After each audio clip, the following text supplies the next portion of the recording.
व्याख्यामुद्रां करसरसिजैः पुस्तकं शङ्खचक्रे बिभ्रद्भिन्नस्फटिकरुचिरे पुण्डरीके निषण्णः अम्लानश्रीरमृतविशदैरंशभिप्लावयन् मामाविर्भूयात् अनगमहिमा मानसे वागधीशः नमस्ते प्राणेश प्रणतविभवाय मणिमगाः नमस्वामिन् रामप्रियतमनुमन् गुरुगुण नमस्तुभ्यं भीमप्रबलतमकृष्णेष्ट भगवन् नमः श्रीमन्मध्वप्रदिश सुदृशन्नो जय जय श्रीगुरुभ्यो नमः नारायणं सुरगुरुं जगदेकनाथं भक्तप्रियं सकललोकनमस्कृतं च त्रैगुण्यवर्जितमजं विभुमाद्यमीशं वन्दे भवग्रहम् अमरासुरसिद्धवन्द्यं नारायणं नमस्कृत्य नरं चैव नरोत्तमं देवीं सरस्वतीं व्यासं ततो जयमुदीरये. ವೇದವ್ಯಾಸರ ಮಹಾಭಾರತದ ಚಿಂತಕರಿಗೆ ವಂದನೆಗಳು. ಶಾಂತಿ ಪರ್ವದ 325ನೇ ಪ್ರವಚನ. ಬಲಿರಾಜನನ್ನು ಬಿಟ್ಟು ಹೋದ ಸಂಪತ್ತಿನ ಅಧಿದೇವತೆ ಮಹಾಲಕ್ಷ್ಮಿ ಬಹಳ ವಿಚಿತ್ರವಾಗಿ ಇಂದ್ರನಲ್ಲಿ ತನ್ನ ಸ್ಥಾನಮಾನವನ್ನು ಪಡೆದುಕೊಂಡಳು. ಒಂಥರ ಸಂಗತಿ. ಬೇರೆ ಬೇರೆ ಕಡೆಯಲ್ಲಿನ ಮಾತುಕತೆ ಚಿಂತನೆಯ ಪೂರಣೆಯಲ್ಲಿ ಇದಕ್ಕೊಂದು ಅರ್ಥವನ್ನು ನಾವು ಹೇಳಬಹುದು. ಹಾಗಾಗಿ ನೆಲದಲ್ಲಿ, ನೀರಿನಲ್ಲಿ, ಬೆಂಕಿಯಲ್ಲಿ ಮತ್ತೆ ತಿಳಿದವರಲ್ಲಿ ಮಹಾಲಕ್ಷ್ಮಿಯ ವಿಶೇಷವಾದಂತಹ ಸನ್ನಿಧಾನ. ಇದಕ್ಕೆ ಆತನ ಸ್ವಲ್ಪ ಮಾತುಕತೆ ಕೇಳಿಕೊಳ್ಳುವ, ಮತ್ತೆ ಮುಂದುವರಿಸುವ. ಒಂದು ಗೆರೆ, ನನ್ನನ್ನು ಚೆನ್ನಾಗಿ ನೋಡಿಕೋ ಅಂತ ಹೇಳಿಕೊಂಡ ಮಹಾಲಕ್ಷ್ಮಿ ಈತ ಪ್ರತಿಜ್ಞೆ ಮಾಡುತ್ತಾನೆ. ಇಂದ್ರಾಗ ಹೇಳಿಕೊಳ್ಳುತ್ತಾನೆ, ಭೂಮಿ ಶುದ್ಧಿಂ ತದಕೃತ್ವ ಅದ್ಭಿಃ ಸಂತರ್ಪಯಂತಿಯೇ ಭೂತಾನಿ ಚ ಯಜಂತ್ಯಗ್ನೌ ತೇಷು ತ್ವಂ ಅನಪಾಯಿನಿ. ಇದು ನಾಲ್ಕನ್ನೊಪ್ಪಿ ಒಟ್ಟು ಇಟ್ಟುಕೊಳ್ಳುವ ಒಂದು ಬಗೆ. ತಿಳಿದವರು ಅಲ್ಲಿ ಬಂತ, ತಿಳಿಯದೆ ಮಾಡಲಿಕ್ಕೆ ಬರುವುದಿಲ್ಲ, ಅದರಿಂದ ತಿಳ್ಕೊಳ್ಳಬೇಕೆನ್ನುವುದು ಬಂತ. ಹಾಗಾಗಿ ಮೊದಲು ತಿಳ್ಕೊಳ್ಳಬೇಕೆನ್ನುವುದು ಮಹಾಲಕ್ಷ್ಮಿಗೆ ದೊಡ್ಡ ಇಷ್ಟವಾದ ಸಂಗತಿ. ಜ್ಞಾನಿಗಳಾಗಿರಿ. ಯಾಕೆಂದರೆ ಎಲ್ಲ ಕೆಲಸಗಳಾಗುವುದು ಜ್ಞಾನದಿಂದಲೇ ಸಮರ್ಪಕವಾಗಿ. ತಿಳಿಯದವನು ಮಾಡಿದ್ದು ತಪ್ಪಾಗ್ತದೆ ಎನ್ನುವುದು ಅರ್ಥ ಆಗ್ತದೆ. ಈಗ ಸಣ್ಣ ವಿಷಯ ಅಂತ ಇಟ್ಟುಕೊಳ್ಳುವ. ದೇವರ ಪೂಜೆಗೆ ಹೂವನ್ನು ತಂದು ಕೊಟ್ಟ ಅಥವಾ ತಂದು ಇಟ್ಟ. ಈಗ ವಿಷಯವನ್ನು ಕೇಳಿದರೆ ಹೇಗೆ ತಂದ, ಹೇಗೆ ತರಬೇಕು? ಅಲ್ಲ, ಕೊಯ್ದು ತಂದನಾ? ಹೌದು. ಹೇಗೆ ಕೊಯ್ದ? ಅದು ಹೇಗೆ ಕೊಯ್ಯುವುದು? ಅಲ್ಲ, ಯಾವ ದಿಕ್ಕಿಗೆ ಮೋರೆ ಹಾಕಿ ಕೊಯ್ದ? ಕೊಯ್ಯುವಾಗ ಕೊಯ್ದದ್ದನ್ನು ಹೂವನ್ನು ಎಲ್ಲಿ ಇಟ್ಟ? ಅದು ಎಂಥದಿಲ್ಲ ರೀ ಅಂತ. ಅದು ಹೀಗೆ ಅದು ಸುಮಾರಾಗಿದೆ. ಆಚೀಚೆ ಓಡಾಡಿಕೊಂಡವ ಎರಡು ಕೈಯಲ್ಲಿ ಕೊಯ್ದ, ಅಲ್ಲೇ ಕೆಳಗೆ ಹಾಕಿದ, ಮತ್ತೆ ಅದನ್ನು ಒಟ್ಟು ಮಾಡಿಕೊಂಡು ತಂದ. ನೋಡಿ, ಕೊಯ್ದ ನಂತರ ಹಾಕಿದ್ದು ನೆಲಕ್ಕೆ ಅಂತ ಆದರೆ ಅಲ್ಲಿ ನೆಲಕ್ಕೆ ಸಮರ್ಪಣೆ ಆಯಿತು ಅಂತ ಅರ್ಥ. ಮತ್ತೆ ದೇವರಿಗೆ ಹಾಕುವುದು ಅದು ಕಷ್ಟ ಆಯಿತು ವಿಷಯ. ಇಲ್ಲಪ್ಪ, ಬಿದ್ದದ್ದನ್ನೆಲ್ಲ ಒಟ್ಟು ಮಾಡಿ ತಂದ ಇಟ್ಕೊಳ್ಳೋ. ಹೇಗೆ ತಂದ? ಅದು ಹೀಗೆ ಕೈಯಲ್ಲಿ ತಂದ, ಹೊತ್ತು ಒಮ್ಮೆ ಈಗ ಗೋರಿದ, ಒಟ್ಟು ರಾಶಿ ಮಾಡಿದ, ಎತ್ತಿ ತಂದ ಆಗಿದೆ. ನೋಡಿ, ಕೈಯಲ್ಲಿ ತಂದದ್ದು ಆಗುವುದಿಲ್ಲ. ಯಾಕೆ? ಕೈಯಲ್ಲಿ ಮುಟ್ಟಿ ಆಯ್ತಲ್ಲ, ಮತ್ತೆ ಹಾಕಿಬೇಕು ಬೇಡ. ಮತ್ತೆ ಯೋಚನೆ ಮಾಡಿದ, ಇಲ್ಲ ಅವ ಅಲ್ಲಿ ದೊಡ್ಡ ಎಲೆ ಇತ್ತು, ಅದರಲ್ಲಿ ಹಾಕಿಕೊಂಡು ತಂದ. ಆಯ್ತಾ? ನಿಮ್ಮ ಕೈಯಲ್ಲಿ ತರಲಿಲ್ಲ. ದೊಡ್ಡ ಎಲೆ ಯಾವುದರಲ್ಲಿ ಹಾಕಿ ತಂದ? ಅದು ಕೆಸುವಿನ ಎಲೆ. ಆಯ್ತಾ? ಕೆಸುವಿನ ಎಲೆ ಹಾಕಿದ್ದು ತರಲಿಕ್ಕೆ ಬಾರದು ಅಂತ. ಯಾವ ಯಾವ ಎಲೆಯಲ್ಲೆಲ್ಲ ತರಬಾರದು ಅಂತ ಹೇಳಿಕೊಂಡಿದ್ದ, ಕೈಯಲ್ಲಿ ತರಬಾರದು ಹೇಳಿಕೊಂಡಿದ್ದ. ನೋಡಿ, ತಿಳ್ಕೊಳ್ಳದೇ ಇದ್ರೆ ಆಗುವ ಪರಿಸ್ಥಿತಿ ಎಷ್ಟು ಕಷ್ಟ ಆಯ್ತು ನೋಡಿ. ಆದ್ರಿಂದ ತರುವಾಗ ಹೇಗೆ ತಂದ ಅಂದರೆ ಅದನ್ನೆಲ್ಲ ಪರಿಮಳ ಉಂಟಾ ಎಲ್ಲ ಮೂಸಿ ತಂದಿದ್ದಾನೆ. ಪರಿಮಳವನ್ನು ಮೂಸಿ ತಂದದ್ದನ್ನು ಮತ್ತೆ ದೇವರಿಗೆ ಬೇಕಾಗ್ತದ? ಅದು ಬೇಡ. ಹೀಗಾಗಿ ಬಹಳ ಕಷ್ಟ ಆಗ್ತದೆ ತಿಳ್ಕೊಳ್ಳದೆ ಹೋದರೆ.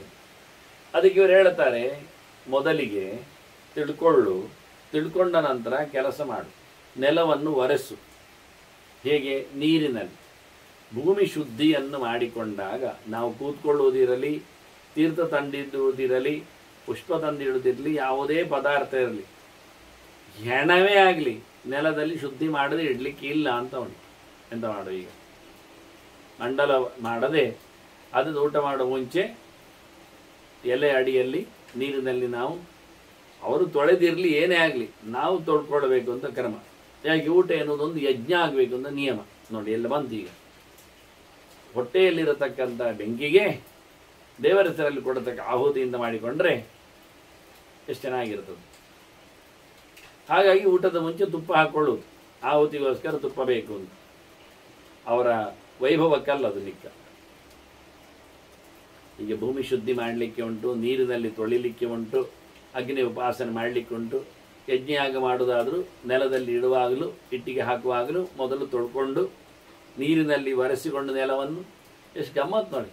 ಖಾಲಿ ಅತ್ಯಂತ ಸುಲಭವಾಗಿ ಲಕ್ಷ್ಮಿಯ ಪ್ರಾಪ್ತಿಯನ್ನು ಉಲ್ಲೇಖ ಮಾಡಿದರು. ನೀರಿನಲ್ಲಿ ತೊಳೆದುಕೊಳ್ಳದೆ ಮಾಡಿದರೆ ಅಲ್ಲಿ ಲಕ್ಷ್ಮಿ ಬರೋದಿಲ್ಲ. ತಿಳ್ಕೊಳ್ಳದೆ ಇದ್ರೆ ಅನಾಹುತ ಎಷ್ಟಾಗ್ತದೆ. ಅದರಿಂದ ಭೂಮಿ ಶುದ್ಧಿಂ ವಿಧಾಯಾತ, ಭೂಮಿ ಶುದ್ಧಿಂ ತತಕೃತ್ವ ಅದ್ಭಿ ಸಂದರ್ಪಯಂತಿಯೇ ಭೂತಾನಿ ಚ ಯಜಂತ್ಯಗ್ನೌ. ಎಷ್ಟು ಚೆನ್ನಾಗಿ ಹೇಳ್ತೇನೆ. ತೇಷಾಂತ ಮನಪಾಯಿನಿ. ನೀನು ಹೋಗದೇ ಇರ್ಲಿಕ್ಕೆ ಒಂದು ಟ್ರಿಕ್ಸ್ಗಳು, ಕೆಲವು ಸಣ್ಣ ವಿಷಯಗಳು, ಅದು ಒಂದೊಮ್ಮೆ ಎಷ್ಟೆಲ್ಲ ಕೆಲಸ ಮಾಡಲಿಕ್ಕುಂಟು. ಹೇ ಕ್ರಿಯಾಭಿ ಸುರಕ್ತಾಭಿ ಹೇತುಯುಕ್ತಾ ಸಮಾಹಿತಾ, ಒಳ್ಳೆ ಚಿಂತನೆ ಮಾಡಿಕೊಂಡವರು. ಹೇತುಯುಕ್ತ ಅಂದರೆ ಪ್ರಶ್ನೆ ಹಾಕಿಕೊಂಡು ಅರ್ಥವನ್ನು ಮಾಡಿಕೊಂಡವರು. ಅದು ಆಕೆ ಅಲ್ಲ, ಅದು ಯಾಕೆ ಹೀಗೆ, ಹಾಗಲ್ಲುವುದು ಎಂದದ್ದಕ್ಕೆ ಸರಿಯಾಗಿ ಚಿಂತನೆ ಮಾಡಿಕೊಂಡು ಸಮಾಹಿತ, ಒಳ್ಳೆ ಅನುಸಂಧಾನಕ್ಕೆ ತಂದಿರಬೇಕು.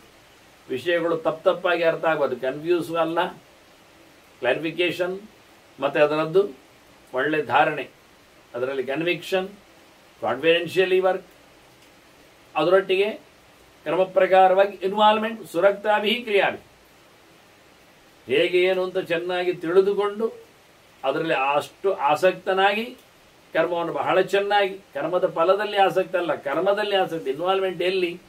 ನಾಳೆ ಸಂಬಳ ಸಿಗ್ತದೆ ಅಂತ ಇಲ್ಲಿ ದುಡಿದಲ್ಲ, ದುಡಿಮೆಯಲ್ಲಿ ಚೆನ್ನಾಗಿ ಅವನು ತಲೆ ಕೊಟ್ಟಿರಬೇಕು. ಅದು ಬರ್ತದೆ, ಅದು ವಿಷಯ ಬೇರೆ. ಹಾಗಾಗಿ ಇಷ್ಟು ಚೆನ್ನಾಗಿ ಜ್ಞಾನವಂತಹ ವಿವತ್ಸಾಯಾಮ್ ಲಬ್ಧಾಹ ಮಾದ್ಯಂತಿ ಯೋಗಿನ, ಅಂಥವರು ಬಹಳ ಚೆನ್ನಾಗಿ ತಿಳಿದು ಮಾಡಿದಾಗ ಅದು ಕರ್ಮದಲ್ಲಿ ಯೋಗ ಅನಿಸ್ತದೆ. ಯೋಗ ಕರ್ಮಸ್ಸು ಕೌಶಲಂ ಸಮತ್ವಂ ಯೋಗ ಉಚ್ಯತೆ. ಹಾಗಾಗಿ ಅವನು ಯೋಗಿ ಆಗ್ತಾನೆ. ತಿಳಿದು ಮಾಡಿದಾಗ ಆ ಕರ್ಮದಲ್ಲಿ ತಾನು ಬಹಳಷ್ಟು ಶ್ರದ್ಧೆ ವಹಿಸಿಕೊಂಡು ನಡೆಸಿಕೊಟ್ಟಾಗ, ಅದನ್ನು ಕರಾರುವಾಕ್ಕಾಗಿ ನಡೆಸಿಕೊಟ್ಟಾಗ ಅವನು ವಿಶೇಷವಾದಂತಹ ಸಂತೋಷವನ್ನು ಪಡಿತಾನೆ. ಸಂತೋಷವೇ ಮಹಾಲಕ್ಷ್ಮಿಯ ಪರಿಪೂರ್ಣವಾದ ಅನುಗ್ರಹ. ಒಳ್ಳೆ ವಿಚಾರ ಮಾಡಿ ಅದನ್ನು ಅವನು ನಡೆಸಿಕೊಡಬೇಕು. ಹೀಗೆ ಮಾಡದೆ ಹೋದರೆ ನಾನು ನಿನಗೆ ಅವರು ತಪ್ಪು ಮಾಡಿದ್ದಾರೆ ಅಂತ ಹೇಳಿ ನಿನ್ನನ್ನು ಅವರು ಅಪಚರಿಸಿದ್ದಾರೆ ಅಂತ ಅರ್ಥ. ಶುದ್ಧಿ ಮಾಡದೆ ಕರ್ಮ ಮಾಡಿದರೆ, ಯಜ್ಞ ಮಾಡದೆ ಊಟ ಮಾಡಿದರೆ, ನೀರಿಲ್ಲದೆ ಕೈ ತೊಳೆದ್ರೆ ಒರೆಸಿಬಿಡೋದು, ಹೀಗೆಲ್ಲ ಆಗಿಸಿಕೊಂಡ್ರೆ ಅಂಥವರನ್ನು ನೀನು ಬಿಟ್ಟು ಹೋಗ್ತಿ. ನಿನಗೆ ಅವರು ಉಪದ್ರ ಮಾಡಿದ ಹಾಗೆ, ನಿನ್ನನ್ನು ಅವರು ಅವಹೇಳನೆ ಮಾಡಿದ ಹಾಗೆ ಅಂಥವರನ್ನು ನಾನು ಹೊಡಿತೇನೆ. ಉಪಹನ್ಯಾತ್ ಸಮೇ ದ್ವೇಷ್ಯ. ನಿನ್ನನ್ನು ಯಾರು ನೆಗ್ಲಿಯೆನ್ಸ್ ಮಾಡ್ತಾರೆ, ಉಪಯೋಗಿಸಿಕೊಳ್ಳುವುದಿಲ್ಲ, ಸರಿಕಟ್ಟ ನಡೆಸುವುದಿಲ್ಲ, ಅಂಥವರನ್ನು ನಾನು ಶಿಕ್ಷಿಸ್ತೇನೆ ಅಂತೇಳಿ ಉಳಿಯುವಂತೆ, ನೀನು ಉಳಿಯುವಂತೆ ಮಾಡಲಿಕ್ಕೆ ತಪ್ಪು ಮಾಡಿದವರನ್ನು ಶಿಕ್ಷಿಸಿದರೆ ಮಾತ್ರ ಉಳಿತದೆ. ಇಲ್ಲಾಂದರೆ ಅವರು ಹಾಗೆ ಮಾಡೋದು, ಇವರು ಹಾಗೆ ಮಾಡೋದು, ಅಲ್ಲಿ ಸಂಪ್ರದಾಯ ಇಲ್ಲಿ ಕ್ರಮ ಹೇಳಿಕೊಂಡು ಬಿಟ್ಟೇ ಹೋಗ್ತದೆ. ಈಗ ನಾವು ಈ 4 ವಿಷಯದ ಬಗ್ಗೆ ಅವನು ಹೇಳಿಕೊಂಡದ್ರ ಅನುಸಂಧಾನವನ್ನು ತಂದರೆ ಲಕ್ಷ್ಮಿ ಆಯಿತು ಅಂತಾಳೆ ಎನ್ನುವುದು ವಿಷಯ. ಮತ್ತೆ ಅದು ಭೀಷ್ಮರ ಹೇಳ್ತಾರೆ. ಇಲ್ಲಿ ನೆಲದ ಮಟ್ಟಿಗೆ ಏನು ಮಾಡಿದ ಅಂದರೆ, ನೆಲ ಎನ್ನುವುದು ಆಸ್ತಿ ಮನುಷ್ಯನ, ಇದನ್ನು ಕಬಳಿಸ್ತಾರೆ, ಇದರ ಮೇಲೆ ದೌರ್ಜನ್ಯ ತೋರಿಸ್ತಾರೆ, ಇಲ್ಲಿ ಕಳ್ಳತನ ಬರ್ತದೆ, ಈ ಪಾಲು ಪಟ್ಟಿನ ಗಲಾಟೆ ಶುರುವಾಗ್ತದೆ, ಇಲ್ಲಿ ಬೆಳೆಸ್ತಾರೆ, ಬೆಳೆಯಿಂದ ಸಂಪತ್ತನ್ನು ಪಡಿತಾರೆ, ಅಲ್ಲಿ ದುಡ್ಡಿನಲ್ಲಿ ಗಲಾಟೆ ಆಗ್ತದೆ. ಹೀಗೆ ನೆಲ ಎನ್ನುವುದು ದುಡ್ಡಿನ ವಿಷಯದಲ್ಲಿ ಒಂದು ವ್ಯವಸ್ಥೆ, ಅದರಲ್ಲಿ ಕಳ್ಳನನ್ನು ಶಿಕ್ಷಿಸುವುದು, ಲಕ್ಷ್ಮಿಯನ್ನು ಉಳಿಸಿಕೊಳ್ಳುವುದು, ಇಷ್ಟೇ. ಉದ್ದನೆ ಬೆಳೀತದೆ. ಆಸ್ತಿ ಗಲಾಟೆ ಹಿಂದೆಯೂ ಇತ್ತು, ಪತ್ರದಲ್ಲಿ ವ್ಯತ್ಯಾಸ ಇರುವುದೊಂದು ಏನು ಹೇಳುವ, ಒಂದು 7 ಕುಂಟೆ ಆದರೆ ಅದನ್ನು ಅಲ್ಲಿಗೆ 7 9 ಮಾಡೋದು, 9 ಗುಂಟೆ ಅಂತ ಮಾಡಿಬಿಡೋದು. ಆಗ ಗಡಿಯಾಗಿದ್ದ ಕಲ್ಲನ್ನು ಆಚೆ ಇಟ್ಟುಬಿಟ್ಟು ಮಾರ್ಕನ್ನು ಚೇಂಜ್ ಮಾಡೋದು. ಕೆಲವೊಮ್ಮೆ ಅಳತೆ ಮಾಡುವಾಗ ಹಗ್ಗವನ್ನು ಎಳೆಯುವುದು, ಸಣ್ಣದುಗೊಳಿಸುವುದು, ಇಲ್ಲ ಮಾಡುವುದು. ಅಳತೆಯವನೇ ಬಂದಿರ್ತಾನೆ, ಅವನು ನಮ್ಮ ಪರವಾಗಿಯೇ ಬಂದಿರ್ತಾನೆ, ಅಳತೆಗೆ ನಾವೇ ಕರೆದಿರ್ತೇವೆ ಇಷ್ಟು ತೋರಿಸಿಕೊಡು ಅಂತ. ಆಗ ಪಕ್ಕದವನು ಅವನನ್ನು ಮೊದಲೇ ಎಲ್ಲರಿಗೂ ಹೇಳಿ ಮಾಡಬೇಕು ಅಂತ ಇರ್ತದೆ. ಅಳತೆ ಮಾಡುವಾಗ ನೋಟಿಸ್ ಮಾಡಲಿಕ್ಕೆ ಉಂಟು. ಆಗ ಪಕ್ಕದವನು ಅವನನ್ನು ಮೊದಲೇ ಮನೆಗೆ ಹೋಗಿ ಕೈ ಬಿಸಿ ಮಾಡಿ, ನೀನು ಅಳತೆ ಮಾಡುವಾಗ ಚೈನನ್ನು ಸ್ವಲ್ಪ ಹಿಂದೆ ಮುಂದೆ ಜಗ್ಗಿಕೊ, ಅಷ್ಟೇ ಆಯ್ತು ಅಂತೆ. ಅಳತೆಯವನನ್ನು ಕಳಿಸಿದ್ ನಾವು ಭೂಮಾಪಕರನ್ನು, ಸರ್ವೆಯವರು ಅಂತ ಅರ್ಥ. ಅವರಿಗೆ ಎಷ್ಟೆಲ್ಲ ಕಟ್ಟಲಿಕ್ಕೋದೆಲ್ಲ ಕಟ್ಟಿ ಆಗಿದೆ, ಮತ್ತೆ ಅವರಿಗೆ ಬಕ್ಷಿಸಿ ಏನುಂಟು ಕೊಟ್ಟು ಆಗಿದೆ. ಅವರನ್ನು ಮತ್ತೆ ಕರ್ಕೊಂಡೋಗಿ ತಿನಿಸು ಆಗ್ತದೆ. ಇಷ್ಟೆಲ್ಲ ಅವರಿಗೆ ಷೋಡಶೋಪಚಾರ ಪೂಜೆ ಆಗಿರ್ತದೆ. ಆದರೂ ಅತ್ತ ಕಡೆಯವರು ಇದು ಹೇಗೆ ಮಾಮೂಲಿ ಕೊಡ್ಲಿಕ್ಕೆ ಉಂಟಲ್ಲ, ಅತ್ತ ಕಡೆಯವರು ಸ್ವಲ್ಪ ಕೈ ಬಿಸಿ ಮಾಡಿದ್ದಾನೆ, ಮನೆಗೆ ಒಂದು ಗಿಫ್ಟ್ ಎಲ್ಲ ತಂದಿಟ್ಟು ಹೋಗಿದ್ದಾನೆ. ಹಾಗಾಗಿ ಇವ ನಮ್ಮ ಎದುರೇ ಮಾಡುವಾಗಲೇ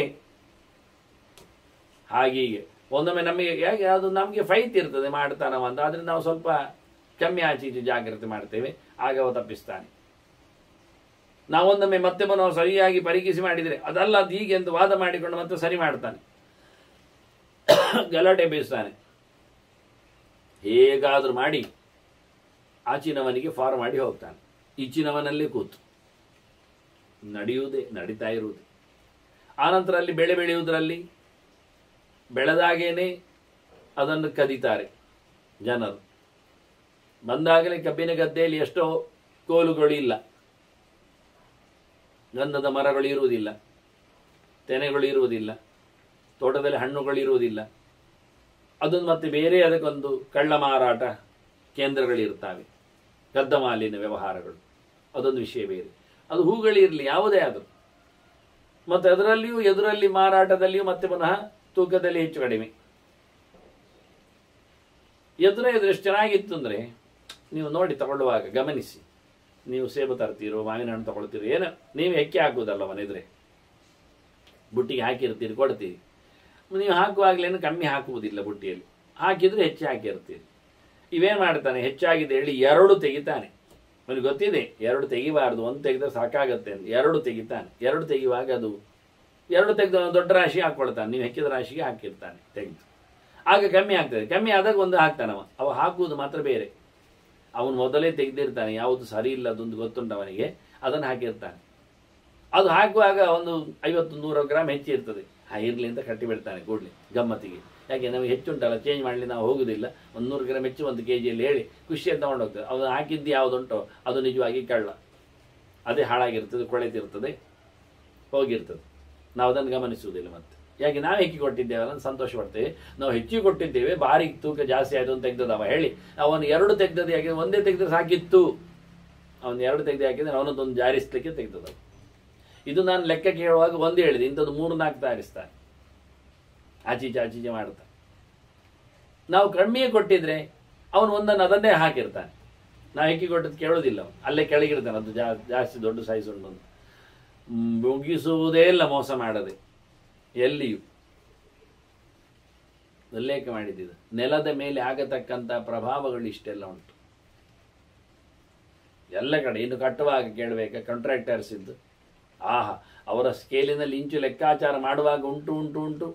ನಾನು ಹೋಗುವುದುಂಟು, ಹೂ ತರಲಿಕ್ಕೆ ಹೋದಾಗ ಮೊಳಕ್ಕೆ ಎಷ್ಟು ಕೇಳಿ, ಅಷ್ಟೊತ್ತಿಗೆ ಅವರು ನಾನು ಮೊಳ ಅಳಿತೇನೆ ಹೇಳಿದೆ. ಬೇಡ, ನಿಮ್ಮ ಮೊಳದಲ್ಲಿ ಅಲ್ಲ, ಅವರ ಮೊಳದಲ್ಲಿ. ಅವರ ಮೊಳ ಇಷ್ಟೇ ಸಣ್ಣದಿಲ್ಲ, ನಮ್ಮ ಮೊಳದಲ್ಲಿ ಅವರು 6 ಮೊಳ ಕೊಟ್ಟರೆ ನಮ್ಮದಲ್ಲಿ 3 ಇರ್ತದೆ. ಆಗ ದುಡ್ಡು ಮಾತ್ರ ಮೊಳಕ್ಕೆ ದುಡ್ಡು, ಯಾರ ಮೊಳವೋ, ಯಾರ ಅಳತೆಯೋ, ಯಾರ ಮಾರು, ಇದು ಎಲ್ಲ ಕಡೆ. ಇದು ಲಕ್ಷ್ಮಿ ಹೇಳಿದ 4 ವ್ಯಾಪಾರಗಳಲ್ಲಿ ಭೂಮಿಯ ಮೇಲೆ ಅದ್ಭುತವಾದ ಮಣ್ಣು ಹೇಳಿದಲ್ಲ, ಮಣ್ಣು ಮುಗಿದು ಮನುಷ್ಯನ ಮಣ್ಣಾಗುವಳೆಗೂ ಮಣ್ಣಿನೊಟ್ಟಿಗೆ ಆಡ್ತಾನೆ, ಗಲಾಟೆ ಬೀಸ್ತಾನೆ. 1 ಇಂಚ್ ಜಾಗಕ್ಕೋಸ್ಕರ ಇಡೀ 3 ತಲೆಮಾರಿನ ಜನ್ಮ ಹಾಳಾಗ್ತದೆ. ಹೇಳಿಕೊಳ್ಳಿಕ್ಕೆ ಸುಲಭ. ಒಂದು ವೃಂದಾವನ ಆದ್ರೇನು, ಒಂದು ಬಿಲ್ಡಿಂಗ್ ಆದ್ರೇನು, ಒಂದು ಮನೆ ಆದ್ರೇನು, ಒಂದು ಮಂದಿರ ಆದ್ರೇನು, ಆಗುವುದು ಗಲಾಟೆ ಒಂದೇ ಬಗೆ, ಬಿಟ್ಟು ಹೋಗುವುದಿಲ್ಲ. ಇದೆಲ್ಲ ಮಣ್ಣಿನ ಕತೆ. ಅದರ ಆಚೆಗೆ ಇನ್ನೊಂದು ಹೇಳಿದ್ದವಳು ನೀರಿನ ಕತೆ. ನೀರು ತೀರ್ಥ. ನೀರಿನ ಗಲಾಟೆ, ಮಣ್ಣಿನಲ್ಲೇ ಓಡಾಡುವಂಥ ನೀರಿನ ಗಲಾಟೆ ಉಂಟಲ್ಲ, ತಕರಾರುಗಳು. ಅದು ಸಿಂಧು ನದಿಯಾಗಲಿ, ಅದು ಗಂಗಾ ನದಿಯಾಗಲಿ, ಅದು ಬ್ರಹ್ಮಪುತ್ರವೇ ಆಗಲಿ, ನಮಗೆ ಎಲ್ಲವೂ 3 ಕಡೆಯಿಂದ 3 ಬರಲಿಕ್ಕೆ ಉಂಟು. ಆಗ ಒಂದೇ ಭಾರತ ಇತ್ತು, ಇದು 3 ಭಾರತ ಆಗಿದೆ. ಈಗ 3 ನದಿಗೆ 3 ಭಾರತ ಆಗಿದೆ. ಹಾಗೆ ನೀರಿನ ಗಲಾಟೆ, ಅದರ ಹಕ್ಕಿನ ವ್ಯವಸ್ಥೆ ಅದ್ಭುತ. ಅಷ್ಟಲ್ಲದೆ ಈಗ ತೀರ್ಥಸಾರ, ತೀರ್ಥಯಾತ್ರೆ ಹಾಳಾಗಿದೆ. ಯಾತ್ರೆ ಹೋಗುವುದು ಹೇಗೆ? ನಿಮ್ಮ ಹತ್ರ ಕೇಳುತ್ತೇನೆ, ಹೇಗೆ ಹೋಗ್ತೀರಿ? ಏನು ಗಮ್ಮತಪ್ಪ, ಏನು ವೈಭವ. ಅವ್ರ ಪ್ಯಾಕೇಜಿಂಗ್, ಟೂರ್ ಪ್ಯಾಕೇಜಸ್ ಈಗ ಎಲ್ಲ ಹೇಳಿಕೊಳ್ಳುತ್ತಾರೆ, ಮಾಡಲಿಕ್ಕೆ ಬಿಡುತ್ತಾರೆ. ಆದರೆ ಆಗುವ ಕಥೆಯೇ ಬೇರೆ ಅಲ್ಲಿ. ಮತ್ತು ಅವರು ಬಹಳ ಸ್ಪಷ್ಟವಾಗಿ ಹೇಳಿಕೊಡುತ್ತಾರೆ, ನಾವೇನು ಎಲ್ಲವನ್ನು ಮಾಡಿದ್ದನ್ನು ದೇವರಿಗೆ ನೈವೇದ್ಯ ಮಾಡುತ್ತೇವೆ. ಗುಡ್, ಕೇಳಿದಿಷ್ಟ ಆಗಿದೆ. ಮನುಷ್ಯ ಪೆದ್ದ ಬರ್ತಾನಲ್ಲ, ಆದ್ರಿಂದ ಸಮಸ್ಯೆ ಇಲ್ಲ. ದೇವರಿಗೆ ನಾವು ಟೂರಲ್ಲಿದ್ದಾಗ ಅಡುಗೆಯನ್ನು ಮಾಡಿದ್ದನ್ನು ಸಮರ್ಪಿಸ್ತೇವೆ. ಆದರೆ ದೇವರು ಹೇಳಿದ್ದಾನ? ದೇವರೇನು ಹೇಳಿದ? ಪತ್ರಂ ಪುಷ್ಪ ಬಲಂತೋಯಂ ಹೇಳುವಾಗ ಆಚಾರ್ಯ ಮಧ್ವರು ಏನು ಹೇಳಿದರು? ಪ್ರಯೋಚ್ಛತಿ ಹೇಳುವುದಕ್ಕೆ ಅರ್ಥ ಹೇಗೆ ಕೊಟ್ಟರು? ನತ್ತು ಅವೀತಂ ಅಂತ. ಅನಧಿಕೃತವಾಗಿ ಮಾಡಿದ್ದನ್ನೆಲ್ಲ ಇಷ್ಟಪಡುವುದಿಲ್ಲ ದೇವರು ಅಂತ. ಅದನ್ನು ನೀವು ಗ್ಯಾಸಲ್ಲಿ ಮಾಡಿದ್ದು, ಫ್ರಿಜ್ಜಲ್ಲಿ ತಂದಿಟ್ಟದ್ದು, ಅದೆಲ್ಲ ಯಾರಿಗೆ ಬೇಕು? ನೀವು ನೈವೇದ್ಯ ಮಾಡಿದ್ರೆ ದೇವರು ತಗೊಂಡ ಎನ್ನುವುದನ್ನು ಹೇಳಿ ಮತ್ತೆ ಊಟ ಕೊಡಿ. ಎರಡನೇ ವಿಷಯ, ನೀವು ಸಮರ್ಪಣೆ ಮಾಡ್ತೀರಿ ಹೇಳ್ತೀರಿ ಗ್ಯಾಸಲ್ಲಿ ಮಾಡಿದ್ದನ್ನು, ಆದರೆ ದೇವರು ತಿಂದಿದ್ದಾನೆ ಗ್ಯಾಸಲ್ಲಿ ಮಾಡಿದ್ದನ್ನು ಹೇಳಬೇಕು. ಆತುರ ಧರ್ಮಗಳೆಲ್ಲ ಅಲ್ಲ, ಸಹಜವಾದದ್ದು. ಆದ್ದರಿಂದ ಯಾತ್ರೆ, ನೀರು ಸಾಯಿಸಿದ್ರಿ ಅಂತಾನೆ, ತೀರ್ಥ ಸತ್ತಿತ್ವ ಅಂತ. ಸುಮ್ಮನೆ ಹೋಟೆಲಲ್ಲಿ ತಿನ್ನುವುದು, ಗಮ್ಮತ್ತಲ್ಲಿ ಹೋಗುವುದು, ಯಾತ್ರೆ ಅಂತ ಹೇಳುವುದು ಬೇಡ ಅಂದ. ನಡ್ಕೊಂಡು ಹೋಗಿ ಉಪವಾಸ ಬಿದ್ದುಕೊಂಡು ತಿನ್ನಿ, ತೀರ್ಥಕ್ಷೇತ್ರದ ಸಹವಾಸ ಮಾಡಿ ಅಂತ. ಅದರಿಂದ ತೀರ್ಥದಲ್ಲಿ ಬಿಸಾಡಿದ್ದೆಂತುಂಟಲ್ಲ, ಅವಳು ಹೇಳೋದಾಗಿ ಆ ಲಕ್ಷಣವಾದ ತೀರ್ಥವನ್ನು ಹಾಳು ಮಾಡಿದರು. ಅಲ್ಲೇ ಉಗುಳಿದ್ರು, ಅಲ್ಲೇ ಕಸ ಹಾಕಿದ್ರು, ಅಲ್ಲೇ ಬಿಟ್ಟು ಬಂದರು ಪ್ಲಾಸ್ಟಿಕ್ ಎಲ್ಲ, ಅದರಲ್ಲಿ ಕೊಳೆ ಹಾಕಿದ್ರು. ಈಗ ಕಾರ್ಖಾನೆಗಳ ನೀರು ಅದಕ್ಕೆ ಬಿಟ್ಟರು. ಎಲ್ಲಿ ತೀರ್ಥ ಆಗ್ತದೆ, ಎಲ್ಲಿ ಮುಳುಗಲಿಕ್ಕೆ ಬರ್ತದೆ ಅಂತ. ಇನ್ನು ಟ್ರೆಂಡ್ ಸುಮ್ಮನೆ 144 ವರ್ಷ ಆಯಿತು, 108 ವರ್ಷ ಆಯಿತು, ಏನಲ್ಲದ ಆಗ್ತಾ ಇರ್ತದೆ. ಯಾವಾಗ 12 ವರ್ಷಕ್ಕೆ ಒಮ್ಮೆ ಗುಣಿಸ್ತಾ ಹೋದರೆ ಮುಂದುವರಿತಾ ಇರ್ತದೆ. ಯಾವಾಗ ಶುರು ಆಗಿದ್ದೇನು? ಯಾವತ್ತು ತೀರ್ಥ ಶುರುವಾಗಿದೆ, ಆವತ್ತಿನಿಂದ ಸ್ನಾನ ಶುರುವಾಗಿದೆ. ಇನ್ನು ಸ್ವತಂತ್ರ ಭಾರತದಲ್ಲಿ ಲೆಕ್ಕ ಆಗೋದು ಹೇಳಿದರೆ ಯಾವತ್ತು ಭಾರತ ಸ್ವತಂತ್ರವೇ ಇತ್ತು. ಇಲ್ಲ, ಮೊನ್ನೆಯಿಂದ ಲೆಕ್ಕ ಆಗಿದ್ರೆ, ಮೊನ್ನೆಯಿಂದ 47ರಿಂದ ಲೆಕ್ಕ ಆಗಿದ್ರೆ 144 ವರ್ಷ ಆಗಲಿಲ್ಲ. ನಿನ್ನೆಗೆ ಮೊನ್ನೆಗೆ ಅಲ್ಲ.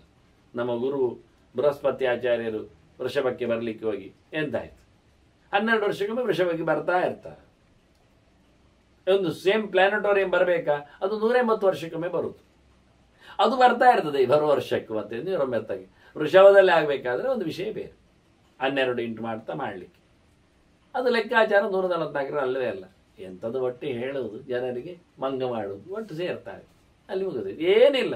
ಇದನ್ನು ಇಟ್ಟುಕೊಂಡ್ರು, ನೀರನ್ನು ಇಟ್ಟುಕೊಂಡು ಆಡುವ ಕತೆ, ತೀರ್ಥದ ಕ್ಷೇತ್ರದ ಸಂಚಾರದ ವ್ಯವಸ್ಥೆ.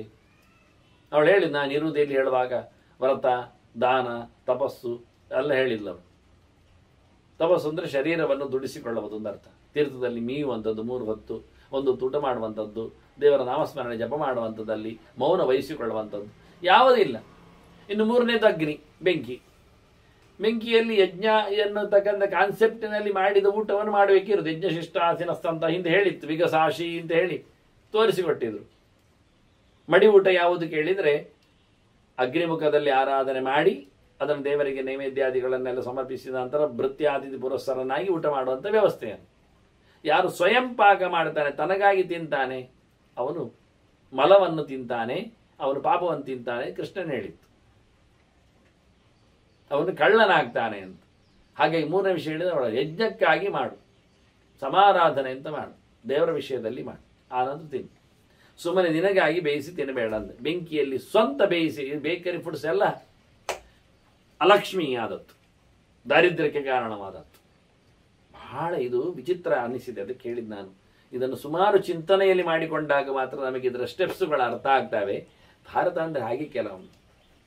4ನೇದ್ದು ವಿದ್ವಾಂಸರು, ಅವರ ನಾಶ. ತಪ್ಪು ತಿಳಿದವರಿಗೆ ಸನ್ಮಾನ. ಒಳಿತು ಬೇಕಾಗಿಲ್ಲ ನಮಗೆ. ಲೋಕವಿದ್ಯೆಗೆ ಬೆಲೆ, ಭಗವದ್ವಿದ್ಯೆಗಿಲ್ಲ. ಬಿಟ್ಟು ಹೋಗುವ ಕತೆಗೆ ಗೊತ್ತಿಲ್ಲ. ಯಾವಿದ್ಯಾಸ ವಿಮುಕ್ತೆಯೇ, ಅದರ ಮೇಲೆ ಯಾರೂ ಇಲ್ಲ. ವೃತ್ತಿಪರವಾದ ವಿದ್ಯೆಗಳಿಗೆ ಸನ್ಮಾನ. ಅದನ್ನೇ ಹೇಳಿದೆ, ಅಲ್ಲಿ ಲಕ್ಷ್ಮಿ ಇಲ್ಲ ಅಂತ. ಅಲ್ಲಿ ದುಡ್ಡಿದೆ, ಲಕ್ಷಣವಾಗಿ ಗೊತ್ತಿಲ್ಲ. ರೋಗಗಳಿವೆ, ದಾರಿದ್ರ್ಯವಿವೆ, ಮನಸ್ಸು ಅಸಮಾಧಾನ ಇದೆ, ಗಲಾಟೆ ಇದೆ. ಅದರಿಂದ ಸಜ್ಜನರನ್ನು ತಿಳಿದವರನ್ನು ಸಾಕುವುದೇ ದೊಡ್ಡ ಸಂಗತಿ. ಅದು ಲಕ್ಷ್ಮಿ, ಅದಿಲ್ಲ. ಅದಕ್ಕೆ ಬೆಲೆ ಇಲ್ಲ. ವೇದವಿದ್ಯೆಗೆ ಬೆಲೆ ಇಲ್ಲ. ವೇದವಳ್ಳ ಲಕ್ಷ್ಮಿ ಶ್ರುತಿ ಅಭಿಮಾನಿನಿದ್ದಾಳೆ. ಹೀಗೆ ಒಂದು 4 ಮುಖಗಳು. ಇಷ್ಟು ಸುಮಾರು ಇದೆ ವಿಷಯ. ಇದರಲ್ಲಿ ಸುಮ್ಮನೆ ಹೇಳಿಬಿಟ್ಟೆ ಅಷ್ಟೇ, ಇನ್ನಷ್ಟು ಉಂಟು ಸಂಗತಿಗಳು. ಇದನ್ನು ಒಪ್ಪಿಕೊಂಡದವ ಇಂದ್ರ. ಆದ್ರಿಂದ ಈ ಶಬ್ದಗಳು ಬಂದು. ಈಗ ನೋಡಿ, ಭೂಮಿ ಶುದ್ಧಿಂ ತತಕೃತ್ವ, ಭೂಮಿಯಲ್ಲಿ ಶುದ್ಧತೆಯನ್ನು ಉಳಿಸಿಕೊಂಡು, ಅದ್ಭಿ ಸಂತರ್ಪಯಂತಿಯೇ, ನೀರಿನಲ್ಲಿ ಸಂತರ್ಪಣೆ ಮಾಡೋದೇನು, ತರ್ಪಣಾದಿಗಳನ್ನು ಮಾಡೋದು, ಪಿತೃಗಳಿಗೆ ದೇವತೆಗಳಿಗೆಲ್ಲ ಮುಳುಗೆದ್ದು ಎಲ್ಲ. ನೋಡಿ ಈಗ ತೀರ್ಥಕ್ಷೇತ್ರ ಕತೆ. ಭೂತಾನಿ ಚ ಯಜಂತಿ ಅಗ್ರವ್. ಈಗ ನೋಡಿ, ಯಜಂತಿ ಅಗ್ರವ್ ಭೂತಾನಿ, ದೇವತೆಗಳನ್ನು ಅಗ್ನಿಯಲ್ಲಿ ಆರಾಧನೆ ಮಾಡ್ತಾ ಊಟ ಜನರಿಗೆ ಕೊಡುವಂಥ ಕಥೆ. ಅಗ್ನಿ ಸಮಾರಾಧನೆ, ಯಜ್ಞಶೇಷ. ಇದನ್ನು ಹೇಳುವಾಗ ಈಗ ಅರ್ಥ ಆಗ್ತದೆ. ತೇಷಾಂ ತು ಅನಪಾಯಿನಿ, ತೇಷಾಂ ತ್ವಂ ಅನಪಾಯಿನಿ, ಅಂಥವರಲ್ಲಿ ನೀನು ಹೋಗುವುದಿಲ್ಲ. ಯೇ ಕ್ರಿಯಾಭಿ ಸುರಕ್ತಾಭಿ ಹೇತುಯುಕ್ತ ಸಮಾಹಿತ ಶುರುವಾಯಿತು. ಮತ್ತೆ ಜ್ಞಾನಿಗಳ ಕಥೆ. ಹೀಗೆ ಇಲ್ಲಿ ಹೇಳಿದ ಶ್ಲೋಕಗಳಿಗೆ ಹೊಸ ಆಯಾಮಗಳ ಅರ್ಥಗಳು ಇರ್ತವೆ. ಅದರ ಬೆನ್ನ ಹಿಂದಿರತಕ್ಕ ಕೆಲವು ಸೂಕ್ಷ್ಮಗಳನ್ನು ಅರಿತಾಗ ಮಾತ್ರ. ಶಬ್ದದ ಆಚೆ ಇರತಕ್ಕ ಕೆಲವು ನಡೆಗಳಿವೆ ಅರ್ಥಗಳಲ್ಲಿ. ಇಷ್ಟೊತ್ತಿಗೆ ಬಲಿರಾಜ ಹೇಳುತ್ತಾನೆ, ನನಗೆ ಸಿಗ್ತದೆ ಇನ್ನೊಮ್ಮೆ ರಾಜ್ಯ. ಯಾವತ್ತು ಪುರಸ್ತಾತ್ ಪ್ರತಪೇತ್ ತಾವದ್ವೈ ದಕ್ಷಿಣಾಂ ದಿಶಂ ಪಶ್ಚಿಮಾಂ ತಾವದೇತಾನಿ ತದೋದೀಚೀಂ ದಿವಾಕರ. ಸೂರ್ಯ ಸುತ್ತುವರ್ತಾನೆ, ಅವು ಹೇಳುದು ಅವನ ಪ್ರಕಾರ. ಪೂರ್ವದಲ್ಲಿ ಬರ್ತಾನೆ, ಮತ್ತೆ ದಕ್ಷಿಣಕ್ಕೆ ಹೋಗ್ತಾನೆ, ಮತ್ತೆ ಪಶ್ಚಿಮದಲ್ಲಿ ಬರ್ತಾನೆ, ಮತ್ತೆ ಉತ್ತರಕ್ಕೆ ಹೋಗ್ತಾನೆ. ವಿಷಯ ಸರಿ, ಸ್ವಲ್ಪ ಮಟ್ಟಿನಲ್ಲಿ ನೋಡಿಕೊಂಡ್ರೆ ಆ ಶಬ್ದಗಳಲ್ಲಿ. ಆದರೆ ಅವನಿಗೆ ಅರ್ಥ ಆದದ್ದು ಬೇರೆ. ಸೂರ್ಯ, ಈಗ ನಾನು ಉತ್ತರಕ್ಕೆ ಮೋರೆ ಹಾಕಿ ಕೂತಿದ್ದೇನೆ. ಸೂರ್ಯ ಪೂರ್ವದಲ್ಲಿ, ನನ್ನ ಬಲಬದಿಯಲ್ಲಿ ಪೂರ್ವ ಇದೆ, ಪೂರ್ವದಲ್ಲಿ ಮೇಲಕ್ಕೆ ಬರ್ತಾನೆ ಸೂರ್ಯ, ಪಶ್ಚಿಮದಲ್ಲಿ ಅಸ್ತವನ್ನು ಪಡಿತಾನೆ. ಇನ್ನೊಂದು ದೇಶಕ್ಕೆ ಹೋಗಿರ್ತಾನೆ ಇಟ್ಟುಕೊಳ್ಳುವ, ಮತ್ತೆ ಬರ್ತಾನೆ. ಮತ್ತೆ ನಾಳೆಯೂ ಪೂರ್ವದಲ್ಲೇ ಬರ್ತಾನೆ, ಅವನು ಪಶ್ಚಿಮದಲ್ಲಿಯೇ ಅಸ್ತವನ್ನು ಪಡಿತಾನೆ. ಆದರೆ ಅವನ ಗತಿ ಹೇಗೆ ಉಂಟು ಕೇಳಿದರೆ, ಅವನು 2 ಗತಿಯಲ್ಲಿದ್ದಾನೆ. ಇದನ್ನು ಒಪ್ತಾನೆ, ಅವನು ಹೇಳ್ತಾನೆ ಕೊನೆಗೆ. ಇಂದ್ರ ಹೇಳುತ್ತಾನೆ ಆ ಗತಿಯ ಬಗ್ಗೆ. ಅದು ಅರ್ಥ ಆಗಲಿಲ್ಲ ಇವನಿಗೆ. ಆದ್ರಿಂದ ಸೂರ್ಯ ನಮಗೆ ಪೂರ್ವದಿಂದ ಬಂದವ ಪಶ್ಚಿಮಕ್ಕೆ ಹೋಗುವಾಗ ಅವನು ಸ್ವಲ್ಪ ಉತ್ತರಕ್ಕೆ ವಾಲಿಕೊಂಡು ಹೋಗ್ತಾನೆ.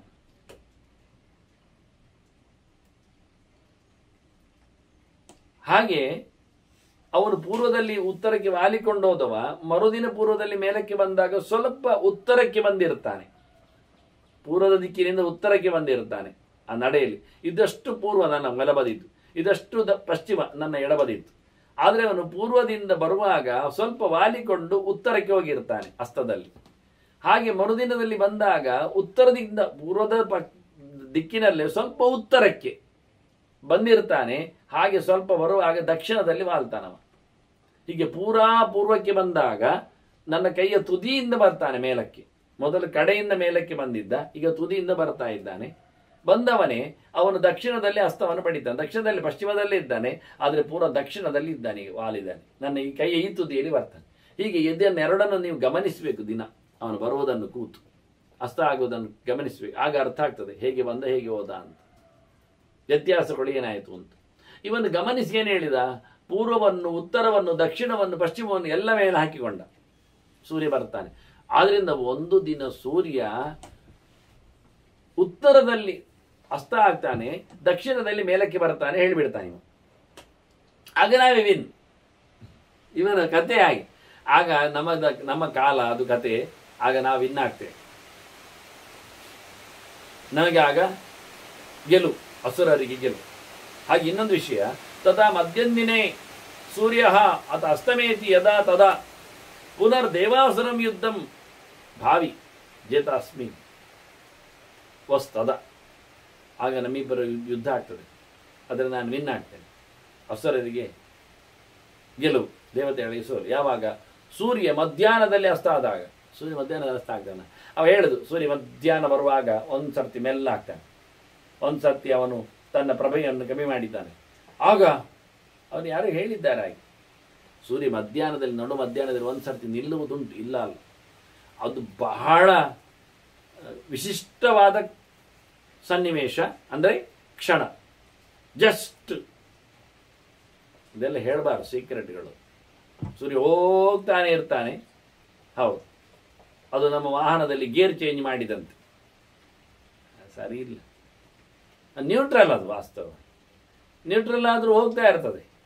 ನಿಲ್ಲುವುದು ಫುಲ್ ಬ್ರೇಕ್, ನಡು ಮಧ್ಯಾಹ್ನದಲ್ಲಿ ಒಮ್ಮೆ ಟಕ್ಕ ನಿಂತು ಮುಂದುವರಿತಾನೆ. ಅವನಿಗೂ ಮಧ್ಯಾಹ್ನಿಕ ಜಪ ಉಂಟು, ನಾರಾಯಣ ಅಂತ ಹೇಳಲಿಕ್ಕೆ ಒಂದು ಅರೆಕ್ಷನ್, ಅವನು ನಿಲ್ಲುವ ಕಥೆ. ಆಗ ಅವನು ಪ್ರಭೆಯನ್ನೆಲ್ಲ ವಿಡ್ರಾ ಮಾಡಿಕೊಳ್ಳುತ್ತಾನೆ. ಹೋಗುವುದು ಅಂದರೆ ಉರಿಯುವುದು ಅಂತ ಅರ್ಥ. ಸೂರ್ಯ ಉರಿತಾ ಇರುವಂಥದ್ದನ್ನು ಒಂದು ಸತಿ ನಿಲ್ಲಿಸಿದಾಗ ಆಯಿತು. ನಿಲ್ಲಿಸಿದ ಅಂದರೆ ಅಸ್ತ ಆದ ಹಾಗೆ ಪ್ರಭೆಗಳಿಗೆ.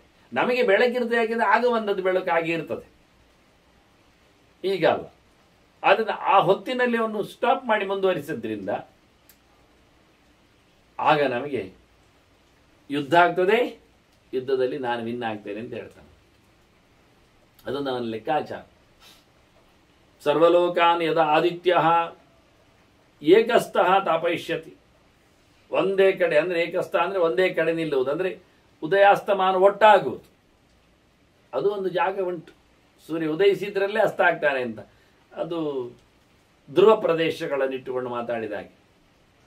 ಮೇರುಗೆ ಸುತ್ತು ಬರುವುದು, ಹತ್ತಿರದಲ್ಲಿ ಇದ್ದಾಗ ಅಲ್ಲೇ ಇದ್ದಾಗ ಕಾಣುವುದಿಲ್ವ ಮೇರುನವರಿಗೆ. ಹಾಗೆ ದೂರದಲ್ಲಿದ್ದವರಿಗೆ ಸುತ್ತು ಬಂದಾಗಿರುತ್ತದೆ. ಈಗ ಧ್ರುವ ನಕ್ಷತ್ರವನ್ನು ಇಟ್ಟುಕೊಳ್ಳಿ. ಆ ಧ್ರುವಕ್ಕೆ ಶಿಂಶುಮಾರನ ಕೊಂಡಿಗೆ ಸಂಪರ್ಕ, ಅದಕ್ಕೆ ಧ್ರುವ ಅಂತ ಹೆಸರು. ಅಲ್ಲೇ ಉಂಟು ಅಂತ, ಅಲ್ಲೇ ಉಂಟು ಅಂತ. ಅದು ಅಲ್ಲಿ, ಅದು ಧ್ರುವ ಪೋಲ್. ಅಲ್ಲಿಂದ ಸಪ್ತರ್ಷಿಗಳೆಲ್ಲ ಕೊಂಡಿಯಲ್ಲಿ, ನವಗ್ರಹಗಳೆಲ್ಲ ಕೊಂಡಿಯಲ್ಲಿ ತಿರುಗುವುದು. ನವಗ್ರಹಗಳು ಅಂದರೆ ಗ್ರಹಗಳು ಇಟ್ಟುಕೊಳ್ಳಿ ಮೈನ್. ಒಬ್ಬೊಬ್ಬ ದೂರದಲ್ಲಿದ್ದಾರೆ ಹೋಗುವಾಗ ಲಿಂಕಲ್ಲಿ. ಆದರೆ ನಮಗೆ ದೂರ ಸುತ್ತು ಬಂದಾಗಿ, ಹತ್ತಿರ ಸುತ್ತು ಬಂದಾಗಿ ಇರ್ತದೆ. ಆದರೆ ಧ್ರುವ ಅಲ್ಲೇ ಇದ್ದಾನೆ, ಅಲ್ಲೇ ತಿರುಗ್ತಾ ಇದ್ದಾನೆ. ಅವನು ತಿರುಗುವುದು ಅಲ್ಲೇ ಇದ್ದಾನೆ, ಮಾತ್ರ ಪ್ಲೇಸ್ ಚೇಂಜ್ ಆಗ್ತಾ ಇಲ್ಲ. ಅದರಂತೆ ಆದಿತ್ಯ ಒಂದು ಪೋಲಲ್ಲಿ ಆದಿತ್ಯ ಧ್ರುವನಾಗಿರ್ತಾನೆ. ಅಲ್ಲಿ ಉದಯವೂ ಅಸ್ತು ಒಂದೇ ಕಡೆ ಆಗ್ತದೆ ಅಲ್ಲಿಯವರೆಗೆ. ಆಗ ನಾವು ವಿನ್ ಆಗ್ತೀವಿ. ತದಾ ದೇವಾಸುರ ಯುದ್ಧ ಜೇದಾಹಂ ತ್ವಾಂ ಶತಕೃತು.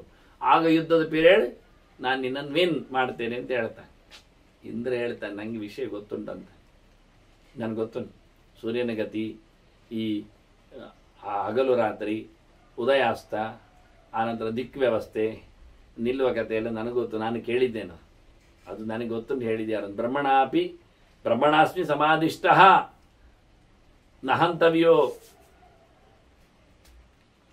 ಭವಾನಿತಿ.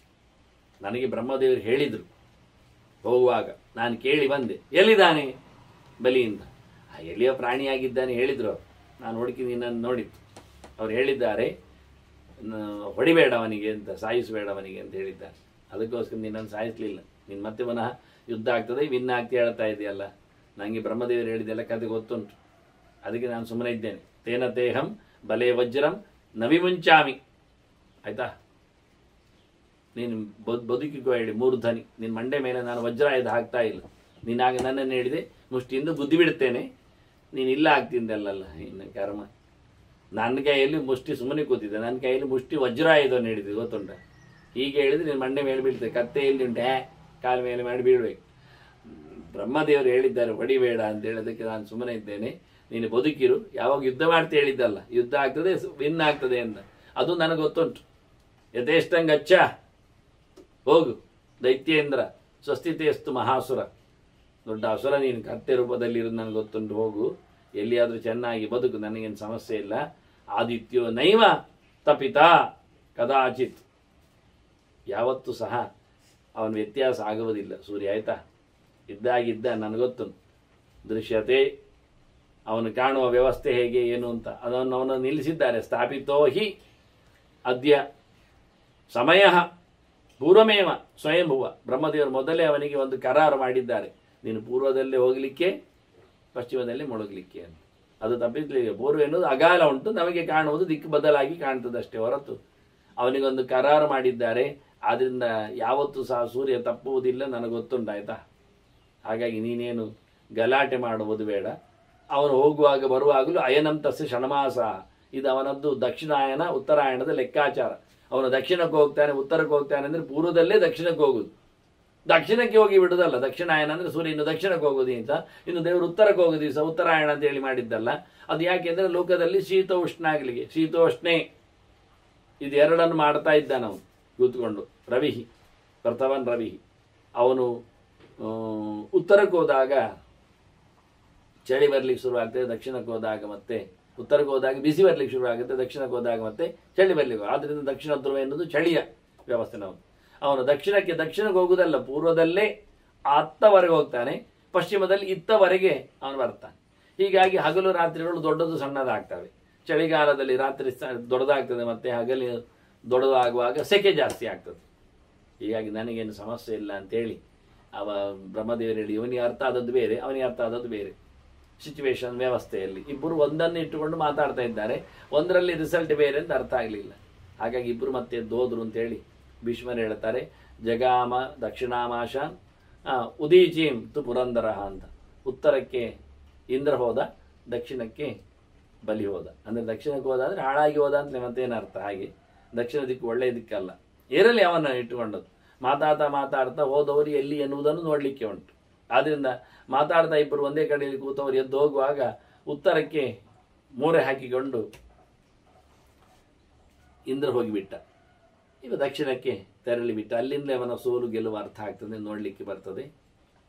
ಹಾಗೆ ಮೆಲ್ಲಕ್ಕೆ ಅಲ್ಲಿಂದ ಕಮೇವಾರೂರು ಹೇ ಇಂದ್ರ ಅಲ್ಲಿಗೆ ಆಕಾಶಕ್ಕೆ ನೆಗೆದ, ಅವನು ಹೋಗಿಬಿಟ್ಟ. ಈಗ ಅವನು ಆ ಆನೆ ಹತ್ತಿದ್ದನ್ನೆಲ್ಲ ಹೇಳೋದಿಲ್ಲ. ಆನೆಯಲ್ಲಿ ಸಣ್ಣದಾಗಿ ಕೂತಿತ್ತು ಅಲ್ಲಿ ಗೊತ್ತಿಲ್ಲ, ಕತ್ತೆ ಮತ್ತೆ ಬೆದರಿ ಹೋದ್ರೆ ಅಂತ. ಒಟ್ಟಾರೆ ಅವನು ಮತ್ತೆ ಅಲ್ಲಿಂದ ಟಕ್ಕನೆ ಆಕಾಶಕ್ಕೆ ನೆಗೆದ ಅಂತ ಕತೆ ಹೇಳ್ತಾರೆ ಭೀಷ್ಮರು ಚಿಂತನೆಯಲ್ಲಿ. ಮತ್ತೆ ಧರ್ಮರಾಜಿಗೆ ಹೇಳ್ತಾನೆ, ಅಲ್ಲ ಇದೇ ವಿಷಯ ಹೌದು, ಸಂಪತ್ತಿಲ್ಲದವ ಶ್ರೇಯಸ್ಸನ್ನು ಹೇಗೆ ಬಡಿತಾನಂತ ಬೇಕಲ್ಲ ಮತ್ತೆ ನನಗೆ. ವ್ಯಸನೇಶು ನಿಮಗ್ನಸ್ಯ ಕಿಂ ಶ್ರೇಯ. ಕಷ್ಟದಲ್ಲಿ ಬಿದ್ದವನಿಗೆ ಒಳ್ಳೆದಾಗುವುದು ಹೇಗೆ ನನಗೊಂಚೂರು ಹೇಳ್ತೀರಾ? ತದ್ ಬ್ರವೀಹಿಮೆ. ಹೇಗೆ ಸ್ಥಿತ್ಯರ್ಥ, ನನಗೂ ಹಾಗೆ ಕಷ್ಟ ಆಗಿದೆ, ನನಗೆ ಒಂದು ಗಟ್ಟಿ ಮನಸ್ಸು ಮಾಡಲಿಕ್ಕೆ ಬೇಕು, ಅದಕ್ಕೊಂದು ನನಗೇನಾದರೂ ಐಡಿಯಾ ಉಪಾಯಗಳನ್ನು ಹೇಳಬೇಕು ಅಂತ. ಅದಕ್ಕೆ ನಾನು ಮತ್ತೆ ನಿನಗೊಂದು ಇತಿಹಾಸ ಹೇಳ್ತೇನೆ, ಮಾತಾಡಿಕೊಂಡದ್ದನ್ನೇ ನಿನಗೆ ತಿಳಿಸ್ತೇನೆ.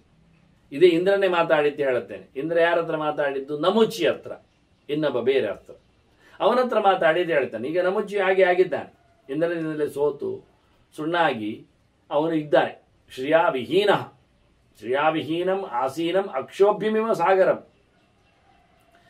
ಕಂಡಾಬಟ್ಟೆ ಸಂಪತ್ತೆಲ್ಲ ಕಳ್ಕೊಂಡಿದ್ದಾನೆ, ರಾಜ್ಯವನ್ನು ಕಳ್ಕೊಂಡಿದ್ದಾನೆ, ಇಂದ್ರನಿಂದ ಪೆಟ್ಟು ತಿಂದಿದ್ದಾನೆ, ಸೋಲನ್ನು ಅನುಭವಿಸಿದ್ದಾನೆ. ಆದರೂ ಸಮುದ್ರದಂತೆ ಏನಾಗದಿಲ್ಲದಾಗಿ ಗಂಭೀರವಾಗಿದ್ದಾನೆ.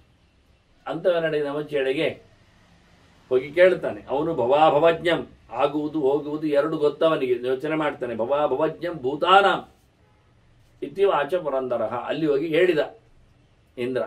ಮಾಮೂಲಿ, ಇಂದ್ರನದ್ದು ಮಾಮೂಲಿ. ಬಲಿರಾಜನಲ್ಲಿ ಬಂದಾಗ ಕಥೆಯಲ್ಲಿ ಹೇಳಿದ್ದೇನು ಹಾಗೆ ಇಲ್ಲಿ ಸಹ ಬಂದು ನಮೋಚತ್ರ ಹೇಳಿದ್ದೇನು ಅದೇ ಹೇಳಿ. ಬದ್ಧ ಪಾಶೈಹಿ ಚ್ಯುತಃ ಸ್ಥಾನಾತ್ ದ್ವಿಷತಾ ವಶಮಾಗತಃ ಶ್ರಿಯಾ ವಿಹೀನ ನಮುಚೇ ಶೋಚಸ್ಯಾಹೋ ನ ಶೋಚಸಿ. ಏನು ಬಲಿ ಹತ್ರ ಕೇಳಿದ್ದಾನದೇ ಕೇಳಿದ್ದಾನೆ ನೀವು. ಅವನು ಎಲ್ಲರ ಹತ್ರ ಕೇಳೋದು ಹಾಗೆ. ಪೆಚ್ಚು ಮೋರೆ ಹಾಕಿದವರ ಹತ್ರ ಹೋಗಿ ಮಾತಾಡಿಸುವುದು. ಎಂಥದ್ದು? ಬಾಲ ತುಂಡಾಗಿದೆ, ಕೊಮ್ಮು ಮುರಿದು ಆಗಿದೆ, ಮೈ ಬಗ್ಗಿದೆ, ಎಂಥ ಕತೆ ಉಂಟಾ ಇಲ್ವೋ, ಹೇಳಲಿಕ್ಕೆ ಬರ್ತದ ಇಲ್ವಾ ಅಂತ ಕೇಳಿದ ಹಾಗೆ. ಮನುಷ್ಯನಲ್ಲಿ ಆಗಿ ಬಿದ್ದಾಗೆಲ್ಲ ಕೇಳ್ತಾರೆ ಮನುಷ್ಯನ ಹತ್ರ. ಕೆಲಸ ಕಳ್ಕೊಂಡಿರ್ತಾನೆ, ಹಾಗಾಗಿ ಸಂಪಾದನೆ ಇರುವುದಿಲ್ಲ, ಹಾಗಾಗಿ ತಿನ್ಲಿಕ್ಕೆ ಏನಿಲ್ಲದೆ ಸೊರಗಿರ್ತಾನೆ. ಅಷ್ಟರಲ್ಲಿ ಜನರೆಲ್ಲ ಅವನನ್ನು ತಮಾಷೆ ಮಾಡಿ ನುಚ್ಚು ನೂರು ಮಾಡಿರ್ತಾರೆ. ಮೆಲ್ಲಗೋಗಿ ಹೇಳುದು, ಹೇಗಿದ್ದೀ, ಬದುಕಿದ್ದೀಯಾ, ಎದ್ದಿದ್ದೀಯಾ ಅಂತ ಕೇಳಲಿಕ್ಕೆ ಅಂತ ಉಂಟು ಕರ್ಮ. ಎಂತ ಸಹಾಯ ಮಾಡಬೇಕಾ? ಕೆಲವರು ಕೇಳೋದುಂಟು. ಎಂತಾದ್ರು ಬೇಕಾದ್ರೆ ಹೇಳಿ. ಯಾರಾದರೂ ಸ್ವಾಭಿಮಾನಿಗಳು ಹೇಳಲಿಕ್ಕೆ ಬರ್ತಾರ? ನಾವೇ ಮಾಡಬೇಕು ಬೇಕಾದ್ರೆ ಸಹಾಯ. ದುಃಖದಲ್ಲಿದ್ದಾನೆ, ಕಷ್ಟದಲ್ಲಿದ್ದಾನೆ, ನಮ್ಮ ಹತ್ರ ಕೈ ಉಂಟು ಅಂತಾದ್ರೆ ಉಪಯೋಗ ಮಾಡಬೇಕು, ಉಪಯೋಗಿಸಬೇಕು. ಸುಮ್ಮನೆ ಕೇಳೋದೆಂತದ್ದು, ನಟ್ಟುದೆಂತದ್ದು ಅವನ ಹತ್ರ. ಇವ ಅವನ ಹತ್ರ ಬೇಡಿದಾಗಿರ್ತದೆ. ಎಂಥದ್ದು ಬೇಕು ನಿಮಗೆ ಹೇಳಿ, ಬೇಕಾದಾಗ ತಿಳಿಸಿ, ಇಲ್ಲಿ ಉಂಟು, ನಾವು ಸಿಗ್ತೇವೆ. ಹಾಗೀಗೆ ಪ್ರಯೋಜನ ಇಲ್ಲದ ವಿಷಯ ಅದಲ್ಲವೇ ಅಲ್ಲ. ನನ್ನ ಹತ್ರ ಎಷ್ಟೋ ಜನ ಹೇಳಿದ್ದು ಉಂಟಾಗಿ, ನಿಂದು ಪುಸ್ತಕಕ್ಕೆ ನಾವು ಏನಾದರೂ ಬೇಕಾದ್ರೆ ಕೊಡ್ತೇವೆ, ಏನಾದರೂ ಬೇಕಾದರೆ ಕೊಡ್ತೇವೆ. ಇದೆಲ್ಲ ರುಗ್ಮಿ ಕೇಳಿದ ಹಾಗೆ. ಅವನು ಬಂದ, ರುಕ್ಮಿಣಿಯ ಅಣ್ಣ, ನಿಮಗೆ ಗೊತ್ತುಂಟು, ಕೃಷ್ಣನಲ್ಲಿ ಪೆಟ್ಟು ತಿಂದವ. ತಂಗಿಯನ್ನು ಹಿಂದೆ ತಾರದೆ ನಾನು ಮತ್ತೆ ಇದಕ್ಕೆ ಕುಂಡಿನ ಪುರಕ್ಕೆ ಬರುವುದಿಲ್ಲ ಅಂತ ಕುಂಡೆ ಮಾಡಿದವ. ಇರ್ಲಿ, ದೊಡ್ಡ ಸಂಗತಿ. ಆಗ್ಲೇ ಇಲ್ಲ. ಒಂದೋ ಕೃಷ್ಣನನ್ನು ಕೊಂದು, ಇಲ್ಲ ತಂಗಿಯನ್ನು ತಂದು ನಾನು ಪುರ ಪ್ರವೇಶ ಮಾಡುವುದು ಒಂದು. ಎಲ್ಲ ಪುರ ಪ್ರವೇಶದವರು ಚಂಡೆ ಕೈ ಇಟ್ಕೊಂಡು ಕೂತದ್ದೆ ಬಡಿಲಿಕ್ಕೆ, ಇವು ಬರ್ತಾನೆ ಏನಾದ್ರು ಮಾಡ್ತಾನೆ ಅಂತ. ಏನು ಮಾಡಲಿಲ್ಲ. ಮತ್ತೆ ಭೋಜಘಟ್ಟದಲ್ಲಿ ಒಂದು ಬೇರೆ ಮನೆ ಮಾಡಿದ. ಅವರಿಗೇನು ರಾಜರಿಗೆಲ್ಲ ಬಾರದಿದ್ರೆ ಮಾತು ಉಳಿಸ್ಲಿಕ್ಕೆ ಬೇರೆ ಕಡೆಯಲ್ಲಿ ದೊಡ್ಡ ಸಂಗತಿಯನ್ನೇ ಕಟ್ತಾರೆ ಅವರು. ಇದನ್ನು ಗಿಳಿಪಿಸ್ತಾರೆ, ಅಲ್ಲಿ ಕಟ್ತಾರೆ ಅದನ್ನು, ಮತ್ತೆಂತ ಮಾಡೋದಿಲ್ಲ. ಇಲ್ಲಿದ್ದ ಸೊತ್ತುಗಳನ್ನು ಅಲ್ಲಿ ಹಾಕ್ತಾರೆ, ಗಮ್ಮತ್ತಿನಲ್ಲಿ ಮತ್ತೊಂದು ದೊಡ್ಡ ಸಂಗತಿ ಮಾಡಿ ಅದೇ ರಾಜ್ಯ ಆಗ್ತದೆ. ಅದೆಂತ ಆಗ್ತದೆ ಅದಲ್ಲ ಬಿಡಿ. ಅವನು ಕೊನೆಗೆ ಮಹಾಭಾರತದ ಮಹಾಯುದ್ಧಕ್ಕಾಗುವಾಗ ಬಂದ, ನೀವು ಕೇಳಿರ್ಬೋದು ಕತೆ. ಬರುವಾಗ ಗೌಜಿಯಲ್ಲಿ ಬಂದಿದ್ದಾನೆ, ಪಾಂಡವರಲ್ಲಿಗೆ ಬಂದದ್ದು ಸೀದ ಬರುವಾಗ. ಹೇಗೆ ರುಕ್ಮಿಣಿ ಇದ್ದಾನೆ, ಕೃಷ್ಣ ಇದ್ದಾನೆ, ಸಾರಥಿ ಅಂತೇಳಿ, ತಂಗಿ ಮನೆ ಅಂತೇಳಿ, ನಮ್ಮವರು ಅಂತ. ನಾನು ಬೇಕಾದರೆ ಬರ್ತೇನೆ ನಿಮಗೆ ಹೋರಾಟದಲ್ಲಿ, ನಿಮಗೆ ಗೆಲುವು ತರಲಿಕ್ಕೆ ಅಂದ. ನಿನ್ನ ಮಂಡೆ, ನಮ್ಮ ಗೆಲುವು ತರಲಿಕ್ಕೆ ನೀನೆಂತ ಬರುವುದು, ಅದು ಬೇಕಾದ್ರೆ ಬರ್ತೇನೆ ಅದು. ಬೇಕಾದ್ರೆ ಅಲ್ಲ, ಬೇಡಪ್ಪ ಅಂದು ಬಿಟ್ಟವರು.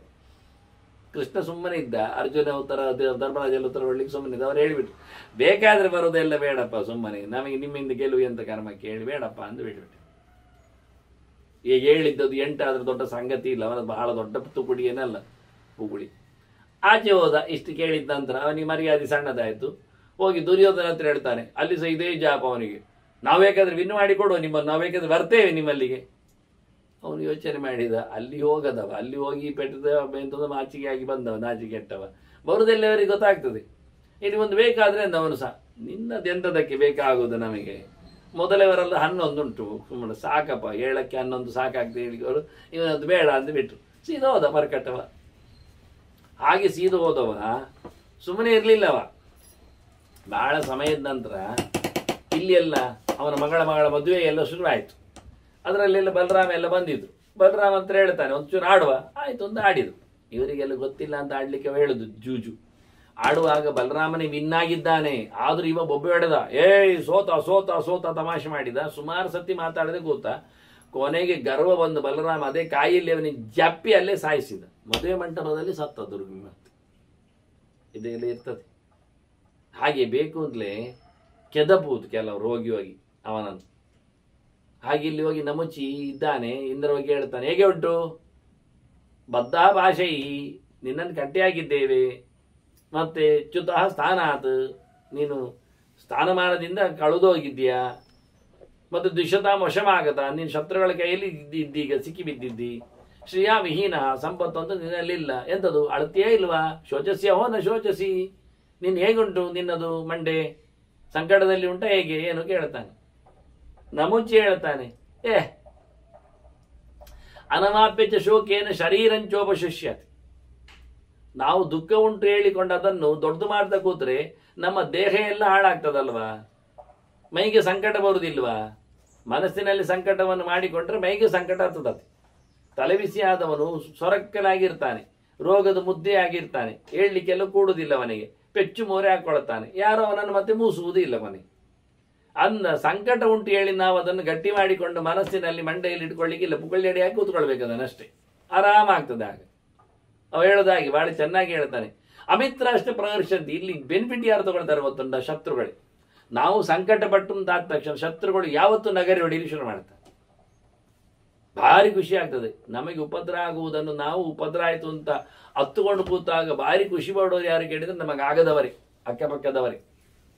ಆದ್ರಿಂದ ನಂಗೆ ಎಂಥದ್ದು ಮಾರಾಯ, ದುಃಖ ಬಂದಾಗ ಯಾರದ್ದು ಬರ್ತಾರ? ಶೋಕೇನಾಸ್ತಿ ಸಹಾಯತ ಅಂತ. ದುಃಖ ಬಂದವನಿಗೆ ಯಾರು ಬರೋದಿಲ್ಲ. ದುಃಖಕ್ಕೆ ಯಾವುದು ಮದ್ದು ಇಲ್ಲ. ಸಂಕಟಕ್ಕೆ ನಾವೇ ಬಾಯಿ ಮುಚ್ಚಿ ಕೂತ್ಕೊಳ್ಬೇಕಷ್ಟೇ ಹೊರತು ಯಾರು ಉಪಕಾರಕ್ಕೆ ನಿಲ್ಲುವುದೂ ಇಲ್ಲ. ಅದು ತಿಳ್ಕೋ ನೀನು ಅಂತ.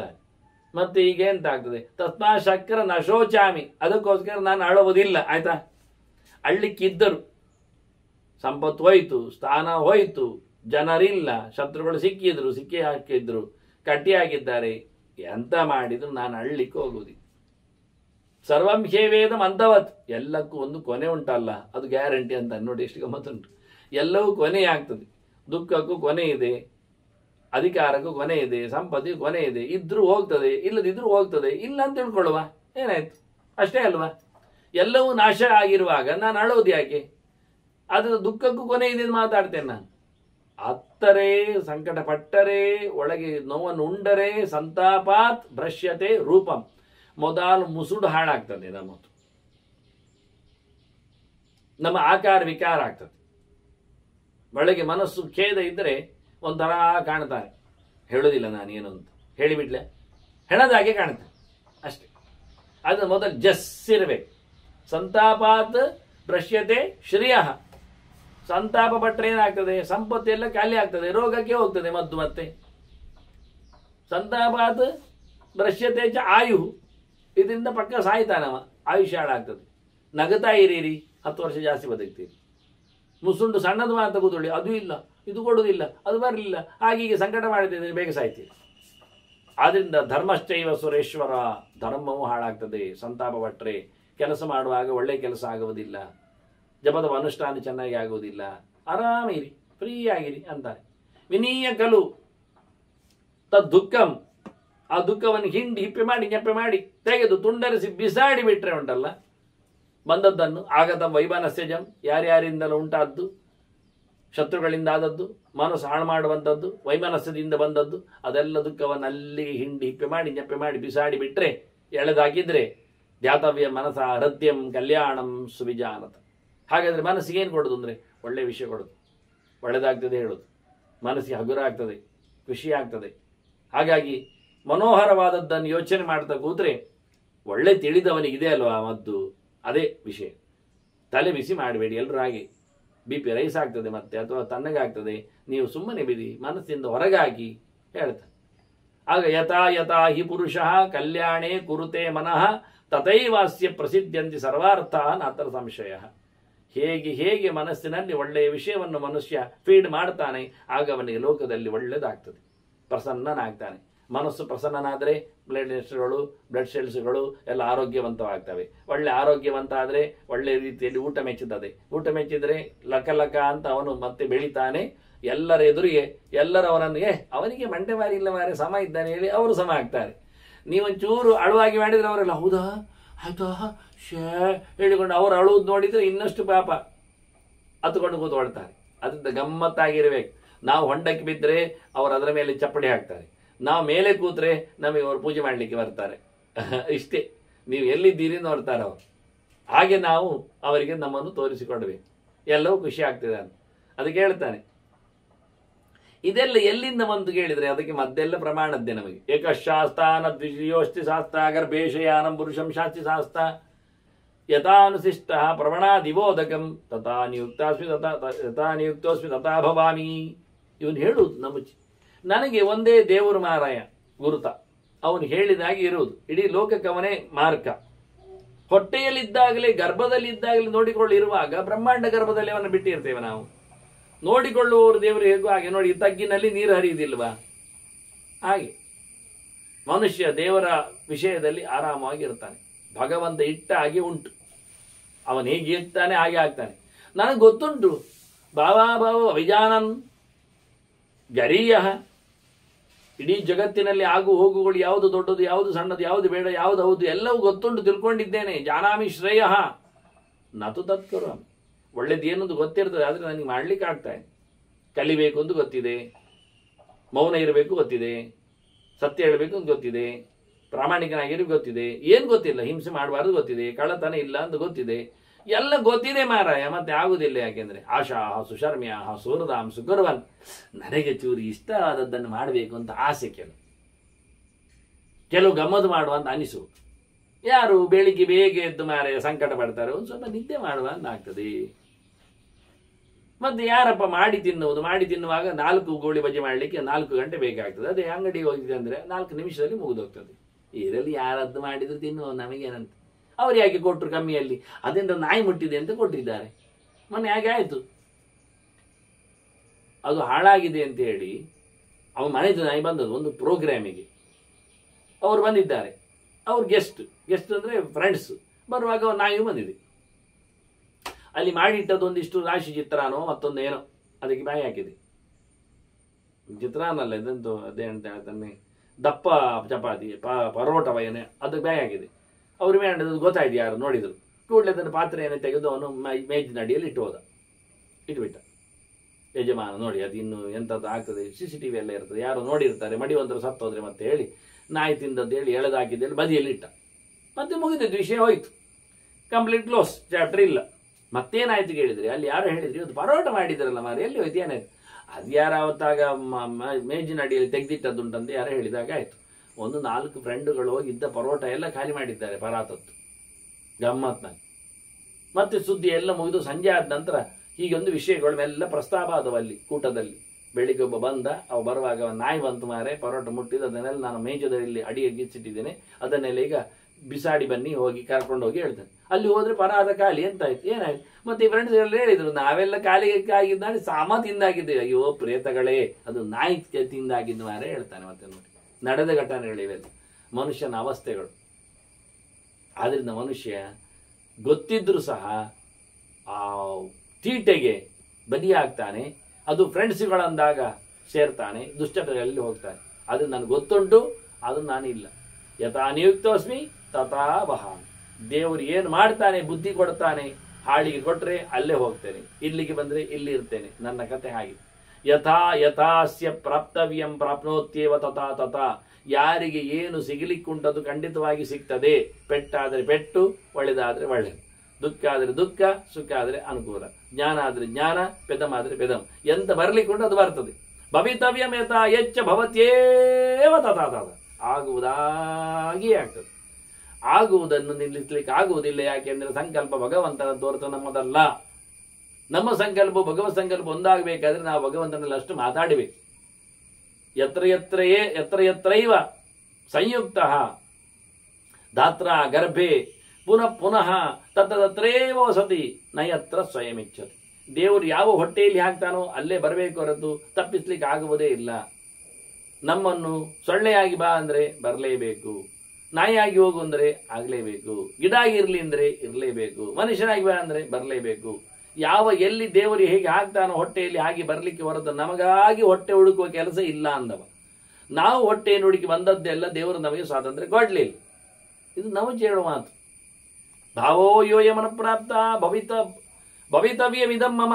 ನನಗೀಗ ಎಂತ ಬಂದಿದೆ ಪರಿಸ್ಥಿತಿ, ಅದು ಆಗಿದೆ ಆಗಿದೆ ಆಗಿದೆ, ಆಗ್ತದೆ ಆಗ್ತದೆ ಆಗ್ತದೆ, ಬಿಟ್ಟು ಹೋಗ್ಲಿಕ್ಕೆ ಬರುವುದಿಲ್ಲ. ಈ ಭಾವವನ್ನು ಚೇಂಜ್ ಮಾಡ್ಲಿಕ್ಕೆ ಆಗ್ತದೆ. ತಸ್ಯ ಸದಾ ಭಾವ ನ ಸ ಶೋಚೇತ್ ಕದಾಚನ. ಆದ್ರಿಂದ ಯಾರಿಗೆ ಏನು ಆಗ್ಲಿಕ್ಕುಂಟು, ಧರ್ಮವೋ ಗುಣವೋ ಲಕ್ಷಣವೋ ಚಿಹ್ನೆಯೋ ಮತ್ತೊಂದು ಇನ್ನೊಂದು ಆಗ್ತದೆ ಆಗ್ತದೆ, ತಪ್ಪಿಸ್ಲಿಕ್ಕೆ ಆಗುವುದಿಲ್ಲ. ಅಳ್ಳಿಕ್ಕೆ ಹೋಗುವ ದೇವರು ಕೊಟ್ಟದ್ದು ಹೀಗೆ, ಅದನ್ನು ಆಗಿಸುವುದು ಮಾಡಿಕೊಂಡು. ಸೋತಾಗ ಸೋತ, ಬದುಕಿದಾಗ ಬದುಕಿದ, ನಷ್ಟ ಆಯ್ತು ನಷ್ಟ ಆಯ್ತು. ಪರ್ಯಾಯೈ ಅನ್ಯಮಾನಾನಾಂ ಅಭಿಷಂಗೋ ನ ವಿದ್ಯತೆ. ನೋಡಿ, ಒಂದು ಅಂತ ಇಲ್ಲ ಬದುಕಿನಲ್ಲಿ. ಹಂತ ಹಂತದಲ್ಲಿ ವಯಸ್ಸಾಗ್ತದೆ, ಕೆಲಸ ಸಿಗ್ತದೆ, ದುಡ್ಡು ಬರ್ತದೆ, ಮರ್ಯಾದೆ ಆಗ್ತದೆ, ಎಲ್ಲವನ್ನು ಇಟ್ಟುಕೊಳ್ಳುವಾಗ ಒಂದಕ್ಕೆ ಅಂಟಿಕೊಂಡು ಕೂತ್ಕೊಳ್ಳಿಕ್ಕೆ ಆಗ್ತದನ? ಅದನ್ನೇ ಅಂಟಿಸಿಕೊಂಡು ಕೂತ್ರೆ ಒಂದು ಆಕ್ಸಿಡೆಂಟ್ ಆಯ್ತಪ್ಪ, ಯಾವತ್ತು ನೋಡಿದ್ರು ಆಕ್ಸಿಡೆಂಟ್ ಆಕ್ಸಿಡೆಂಟ್ ಹೇಳ್ದ ಕೂತ್ರೆ ಅವನಿಗೆ ಮತ್ತೆ ಬದುಕಲಿಕ್ಕೆ ಆಗ್ತದ? ಒಮ್ಮೆ ರೋಗ ಬಂತು, ಜ್ವರ ಬಂತು, ಜ್ವರ ಅಂತ ಇಡೀ ದಿನ ಇಡೀ ಜನ್ಮ ಪೂರ್ತಿ ಜ್ವರದಲ್ಲಿ ನಡುಗುದವ. ಯಾವುದೋ ದುಃಖದ ಸನ್ನಿವೇಶ, ಅನ್ಯಾಯ, ತೊಂದರೆ ಆದದ್ದನ್ನು ಅದನ್ನು ಗಟ್ಟಿಯಾಗಿ ಅಂಟಿಸಿಕೊಂಡು ಕೂತ್ರೆ ಅವನು ಮುಂದೆ ಹೋಗುವುದೇ ಇಲ್ಲ.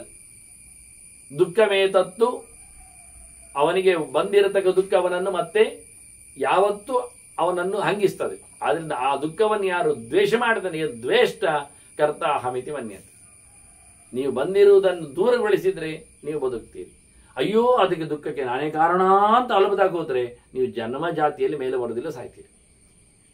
ದುಃಖ ಬಂದಾಗ ಎಲ್ಲ ಕಡೆಯಲ್ಲಿಯೂ ಮತ್ತೆ ಮತ್ತೆ ದುಃಖಗಳು ಬರ್ತಾ ಇರೋದ್ರಿಂದ, ಒಂದರ ಮೇಲೆ ಒಂದು ಬೀಳ್ತಾ ಇರೋದ್ರಿಂದ ಒಂದನ್ನೇ ಆತುಕೊಂಡು ಕೂತ್ರೆ ಒಂದು ದೃಷ್ಟಿಯಿಂದ ಇನ್ನೊಂದು ದುಃಖಕ್ಕೆ ಜಾಗವೇ ಇಲ್ಲ ಆಗ್ತದೆ. ಅದು ಸತ್ಯವೇ, ಅದು ಕಷ್ಟವೇ. ಹಾಗಾಗಿ ಬಂತ ಆಯ್ತು ಹೋಯ್ತು, ಮತ್ತೆ ಇನ್ನೊಂದು ಹೋಗುತ್ತೆ.